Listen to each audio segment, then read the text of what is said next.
ये 60 टॉपिक आपके बोर्ड के पेपर में आने वाला है। हाँ बच्चों, आप लोग बायोलॉजी के जो बच्चे होंगे वो ध्यान देंगे, ये 60 टॉपिक जो है आपके पेपर में लगातार पूछ रहा है। तो इस साल भी 2025 के पेपर में मुझे पूरा विश्वास है ये सारे टॉपिक जो है आने की पूरी संभावना है। तो है बच्चों, आप लोग का स्वागत है एक बार सभी को यूट्यूब चैनल पे हमारे। तो आज का मैं ये वीडियो जो है बायोलॉजी का बताऊंगा उन्हीं बच्चों के लिए जो बायो ग्रुप से ये 60 टॉपिक जो है आपके पेपर में लगातार पूछ रहा है और इस साल भी पूछेगा। तो जैसे मेरा सबसे पहले हम इसमें देखेंगे पुष्पी पादपों में लैंगिक जनन से कौन कौन से यहाँ पे टॉपिक बनते हैं। तो इसमें से मेरा टॉपिक जैसे पहला नंबर बनेगा भ्रूण कोष तथा भ्रूण पोष में अंतर लिखिए। ये बहुत ही इंपॉर्टेंट टॉपिक है, ठीक है। पुष्पी पादपों में लैंगिक जनन से पहला बन रहा है भ्रूण कोष तथा भ्रूण पोष में अंतर लिखने के लिए, ठीक है। और वही दूसरा इसमें बन रहा है भ्रूण पोष क्या है, ठीक है, एम्ब्रियो सैक जिसको बोलते हैं। इसके विभिन्न प्रकारों का संक्षिप्त में वर्णन कीजिए। ये उन्हीं बच्चों के लिए है जो बायो ग्रुप से हैं। और काफ़ी बच्चे जो है कन्फ्यूजन रहते हैं, सिर्फ बायो में इतना ज़्यादा टॉपिक है, मैं क्या क्या तैयार करूं क्या ना तैयार करके जाऊं। तो मैं कहता हूं ये 60 टॉपिक जो है आप लोग पढ़ के जाइए एक बार, ठीक है। ये टॉपिक जो है पढ़ के जाइए, जरूर जो है आपके अच्छा कर पाएंगे पेपर। जैसे कि भ्रूण पोष क्या है, इसके विभिन्न प्रकारों का संक्षिप्त में वर्णन कीजिए। एक प्रारूपिक बीजांड की संरचना का सचित्र वर्णन कीजिए। जो बीजांड होता है इसकी संरचना बना के आप लोग को वर्णन कर देना है, ठीक है। और जैसे चौथा नंबर है इसमें लघु बीजाणु धान का निर्माण तथा लघु बीजाणु जनन क्या है, ठीक है। ये 4 नंबर वाला काफ़ी इंपॉर्टेंट है। और नेक्स्ट जैसे 5वां है द्विबीजपत्री भ्रूण का परिवर्धन कैसे होता है। 6वां नंबर बीजांड का परिवर्धन तथा गुरु बीजांडु जनन क्या है, ठीक है। 6वां नंबर देखिएगा बीजांड का परिवर्तन तथा गुरु बीजांडु जनन। ये सभी टॉपिक आप लोग को तैयार करके जाना है, ठीक है। ये मैं सारे प्रश्न बता रहा हूँ, इससे जो है आप लोग को क्लियर हो जाएगा कि हाँ ये प्रश्न जो है हम तैयार करके जाएंगे। जैसे 7वां है परागण, परागण के प्रकार, परागण के लाभ तथा हानि लिखिए। पॉलिनेशन जो होता है इसमें आप लोग को ध्यान देना है, ठीक है। पॉलिनेशन जो परागण होता है पौधों में होता है, ये इसको देख के जाना है क्योंकि इससे रिलेटेड जो है बहुत सारे क्वेश्चंस बनते हैं बोर्ड में परागण से, ठीक है। अब नेक्स्ट हम मानव जनन से देखेंगे कौन कौन से प्रश्न जो है आने की पूरी संभावना है। जैसे मानव जनन से अपरा की परिभाषा एवं अपरा के काल लिखिए। देखिए जो प्लेसेंटा होता है, क्या होता है प्लेसेंटा, ये होता है इसको बोलते हैं हिंदी में अपरा, ठीक है। जिससे कि जो बच्चा होता है जब माँ के पेट में पलता है भ्रूण में रहता है तो उसको पोषण प्रदान करता है। हमारा ये प्लेसेंटा क्या करता है, परा पोषण प्रदान करता है, ठीक है। तो ये आप लोग को लिख देना है। जैसे नेक्स्ट है पुरुष के जनन तंत्र का स्वच्छ एवं नामांकित चित्र बनाइए। पुरुष का जो जनन तंत्र होता है, मादा जनन तंत्र, नर जनन तंत्र, ये दोनों का आप लोग को वहाँ पे चित्र बनाना। इसमें तो पूछ रहा है पुरुष का, ठीक है। पुरुष का है स्त्री का भी पूछ सकता है, तो आप लोग को दोनों चित्र क्लियर करके जाना होगा वहाँ पे। अब जैसे तीसरा है मादा के जनन तंत्र, देखिए दोनों आ गए इसमें, ठीक है।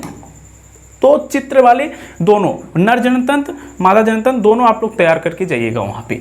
अब जैसे चौथा नंबर है युग्मक जनन क्या है, नामांकित चित्र की सहायता से मानव में शुक्र जनन की प्रक्रिया का वर्णन कीजिए। जो युग्मक जनन होता है, ठीक है, युग्मक जनन क्या है जिसको हम लोग बोलते हैं जाइगोट, ये क्या है आप लोग को इसको देख के जाना है।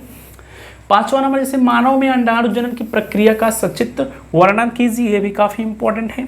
अब हम देख लेते हैं जनन स्वास्थ्य से कौन कौन से प्रश्न बनने की संभावना है यहाँ पे। जैसे यहाँ पूछा है IVF, ठीक है, पात्र निषेचन तकनीक पर टिप्पणी लिखिए। जो IVF होता है इस पे आप तकनीक है, एक टेक्नोलॉजी है, इस पे आप लोग को संक्षिप्त में टिप्पणी लिखना है, ठीक है।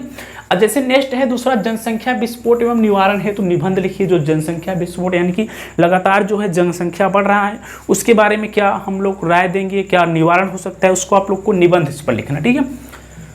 अब जैसे इसमें से नेक्स्ट बनता है वंशागत तथा विविधता के सिद्धांत से कौन कौन से टॉपिक बनते हैं, ठीक है। अब जैसे देखिए इसमें बन जाएगा मेरा पहला डाउन सिंड्रोम क्या है, इस पर टिप्पणी लिखिए। जो डाउन सिंड्रोम होता है ये क्या है, इस पर टिप्पणी लिखना होगा आप लोग को। दूसरा है जीन रूप तथा दृश्य रूप लक्षण पर टिप्पणी लिखिए। तीसरा है क्रॉसिंग ओवर क्या है। चौथा सह प्रभाविता पर टिप्पणी लिखिए। जो सह प्रभाविता होता है, ठीक है, मेंडल ने दिया था प्रभाविता का नियम, तो उस पर आप लोग को टिप्पणी लिख के जाना है। प्रभाविता था अप्रभाविता में भी भेद स्पष्ट कीजिए क्या, ठीक है। 6वां नंबर आनुवंशिक रोग क्या है, जो जेनेटिक डिसीज होता है, ठीक है। जेनेटिक डिसीज इसमें आप लोग को पूछा ये क्या है, जेनेटिक डिसीज आनुवंशिक रोग। 7वां है मानव में लिंग निर्धारण कैसे होता है, ह्यूमन में जो होता है सेक्स डिटर्मिनेशन कैसे होता है ये देख के जाना है। 8वां मंडल के वंशागत के नियम, मंडल है मेंडल, ठीक है, मेंडल के वंशागत के नियम क्या है इसको देख के जाना होगा। 9वां नंबर है लिंग सहलग्न गुणों की से आप क्या समझते हैं, ये सारे टॉपिक आप लोग को देख के जाना है, जो कि काफ़ी ही इंपॉर्टेंट है ये सारे टॉपिक। वंशागत का आणविक आधार पर हम देखेंगे अब कौन कौन से टॉपिक बनता है, ठीक है।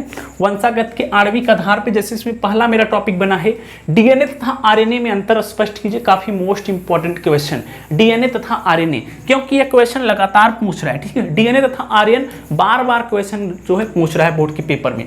दूसरा नंबर डीएनए अंगुली छाप, जिसको डीएनए फिंगरप्रिंट बोलते हैं, ये भी काफी इंपॉर्टेंट है। डीएनए फिंगरप्रिंट या अंगुली छाप, ठीक है, इसकी उपयोगिता पर प्रकाश डालिए। तीसरा है मानव जीनोम प्रोजेक्ट पर टिप्पणी लिखिए। जो मानव जीनोम हमारा प्रोजेक्ट था उस पर एक टिप्पणी लिख के आप लोग को जाना होगा तैयार करके। चौथा नंबर है डीएनए की संरचना के वाटसन तथा क्रिक। डीएनए की संरचना किसने दिया था, वाटसन तथा क्रिक ने ये मॉडल प्रस्तुत किया गया था कि मेरा जो डीएनए है कुछ इस प्रकार से बनता है, ठीक है। जो डीएनए मेरा था कुछ इस प्रकार से बना हुआ है, किसने दिया था, वाटसन तथा क्रिक ने। मॉडल को उपयुक्त चित्र बनाकर समझाया था, इसके कार्य का वर्णन कीजिए। इसमें पूछा है डीएनए का चित्र बना के इसके कार्य का वर्णन करना है। पांचवा है कार्य के आधार पर आरएनए कितने प्रकार होते हैं, वर्णन कीजिए। आरएनए कितने प्रकार होते हैं इसको आप लोग को वर्णन करके जाना है। छठवां है अनुलेखन पर विस्तृत टिप्पणी लिखिए। वही आठवां पूछा है, सातवां पूछा है आनुवंशिक कूट क्या है, ठीक है, इस मुख्य विशेषताओं का वर्णन कीजिए। तो ये मेरा रहा वंशागत का आणविक आधार पे 7 इसमें टॉपिक बने हैं, ठीक है। ये सातों टॉपिक आप लोग देख के जाइए एक बार। अब जैसे मानव स्वास्थ्य तथा रोग पर इस पे 6 टॉपिक बना है मेरा। 6 टॉपिक जो कि ये है, जैसे पहला है एल्कोहल ड्रग्स के दुरुपयोग पर टिप्पणी लिखिए। दूसरा है प्रतिजैविक से आप क्या समझते हैं, एंटीबायोटिक, ठीक है, किन्हीं 2 प्रतिजैविकों के नाम लिखिए। तीसरा बना है मलेरिया रोग के रोगजनक रोगवाहक लक्षण तथा उपचार क्या है, इसको लिखना है। चौथा इस पे बना है टाइफाइड का कारण लक्षण तथा रोकथाम के क्या उपाय हैं, ये देख के जाना है। पांचवा वही प्रश्न कर रहा है निम्नलिखित में से किन्हीं 2 मानव व्याधियों के कारण लक्षण उपचार एवं बचाव के उपयोग का वर्णन कीजिए। जैसे डेंगू, ज्वर, निमोनिया, स्टेम कोशिकाओं पर टिप्पणी कीजिए। ये मेरा 5वां रहा। तो मानव स्वास्थ्य रोग से मेरा 6 प्रश्न यहाँ बना है। कितने प्रश्न बना, 6 प्रश्न मानव स्वास्थ्य रोग पर बना, जो कि काफी इंपॉर्टेंट है। अब नेक्स्ट इसमें है मानव कल्याण में सूक्ष्म जीव। इसमें से मेरा 2 टॉपिक बना है जो कि काफी इंपॉर्टेंट है। पहला है जैव उर्वरक क्या है, कृषि में इनका क्या महत्व है, ठीक है। दूसरा बायोगैस, दूसरा नंबर अधिकतर पूछा जाता है बायोगैस, इसको आप लोग देखे जाइए। बायोगैस क्या है, ग्रामीण क्षेत्र में बायोगैस के 2 उपयोग बताइए आप लोग। ये तो मेरा रहा मानव कल्याण में सूक्ष्म जीव से 2 टॉपिक बना इसमें, ठीक है। अब जैसे वही बात करें जैव प्रौद्योगिकी सिद्धांत एवं उपक्रम से मेरा इसमें बनेगा 3 टॉपिक। देखिए 3 टॉपिक, जो पहला टॉपिक है डीएनए लाइगेज पर संक्षिप्त टिप्पणी लिखिए। जो मेरा डीएनए लाइगेज होता है, डीएनए लाइगेज लाइपेज 2 होते 3, ठीक है। तो इसमें डीएनए लाइगेज पूछा है, इस पर टिप्पणी लिखिए। पीसीआर क्या है, ठीक है, पीसीआर पर टिप्पणी लिखिए। प्लाज्मिक वेक्टर पर टिप्पणी लिखिए, किस पे, प्लाज्मिड वेक्टर पर। ये मेरा जैव प्रौद्योगिकी सिद्धांत एवं उपक्रम से 3 टॉपिक निकल के आया, ठीक है। अब वही हम बात कर लेंगे जैव प्रौद्योगिकी एवं उसके उपयोग से मेरा 6 टॉपिक निकला।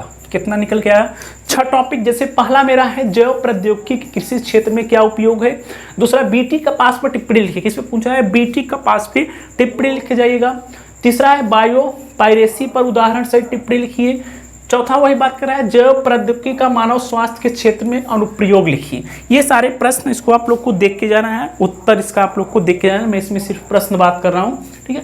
5वां है पुनर्संयोजन डीएनए प्रौद्योगिकी क्या है, आनुवंशिक अभियांत्रिकी के मानव हित में 4 अनुप्रयोग लिखिए। वही 6वां पूछा है मानव इंसुलिन पर टिप्पणी लिखिए। जो मानव इंसुलिन है इस पर टिप्पणी लिख के आप लोग को देख के जाना होगा।